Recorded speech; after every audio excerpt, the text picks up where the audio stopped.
The question is that the motion be agreed to, and I call the member for Hughes. Thank you, Deputy Speaker. I'm pleased to speak on the member for Mayo's motion this afternoon. And the member notes in her motion that paragraph 1A that the scientific evidence for the existent climate change is in. There's no longer should be in doubt. And to make no ambiguities, Deputy Speaker, I agree with that. The science is in, the climate is changing.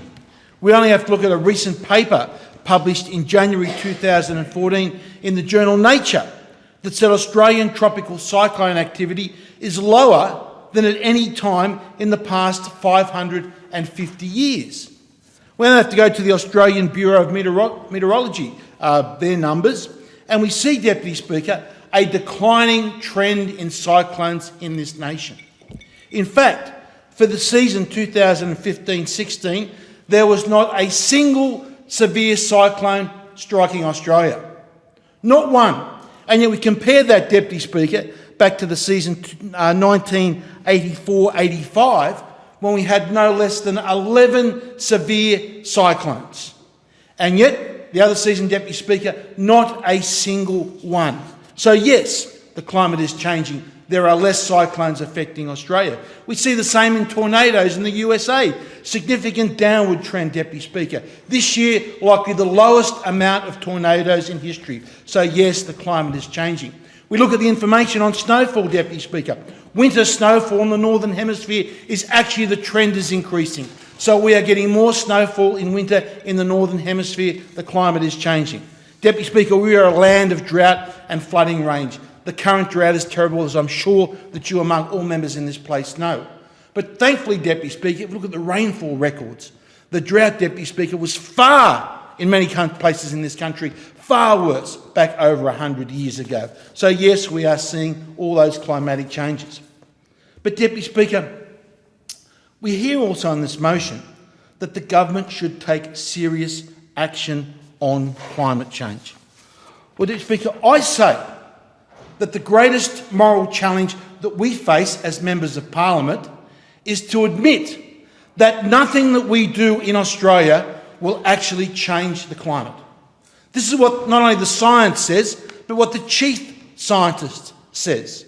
And I quote, this was from a questioning by Senator Ian MacDonald. And the Senator said to the chief scientist, "In Australia, we emit less than 1.3% of the world's carbon emissions." The chief scientist, about that, Senator MacDonald, "If we were to reduce the world's carbon emissions by 1.3%, what impact would that make on changing the climate of the world?" So in other words, if we reduced our CO2 emissions and CO2 emissions equivalent to zero, what effect would that have on the temperature? The chief scientist, his answer, virtually nothing. So the fact is, Deputy Speaker, whatever we do here in policy will have no effect on the climate. Now, you may well argue, well, what about if all nations work together like that at the Paris Agreement? Well, Deputy Speaker, if you do the numbers, and if we assume that every single nation meets its Paris commitments by 2030, and we assume that the computer modelling is correct, how much warming do we avoid?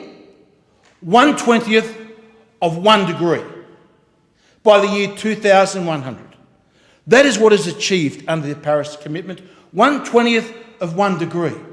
The greatest moral challenge that we have is to make those admissions to the Australian public and not virtue seek on this issue. Of course, Deputy Speaker, others have brought up the issue of Tuvalu and have said Tuvalu is in imminent risk of disappearance. But actually, Deputy Speaker, if you look at the peer-reviewed science, what the peer-reviewed science says about Tuvalu, Auckland University, Professor Kench, has found, Deputy Speaker, that since the 1970s, Tuvalu has actually increased in size. Increased in size, 2.9%.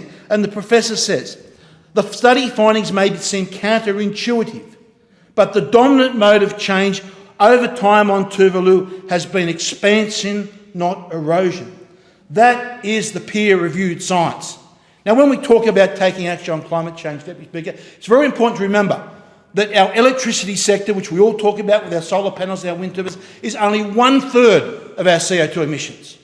I asked other members of parliament, please tell me what you are going to do in the spaces of agriculture. What are you doing in road transport? What are you doing in commercial aviation? What are you doing in the mining sector to reduce our emissions? The fact is, no matter whatever we do, the reality is that we will not make change the climate here with those policies. I thank the member for Hughes.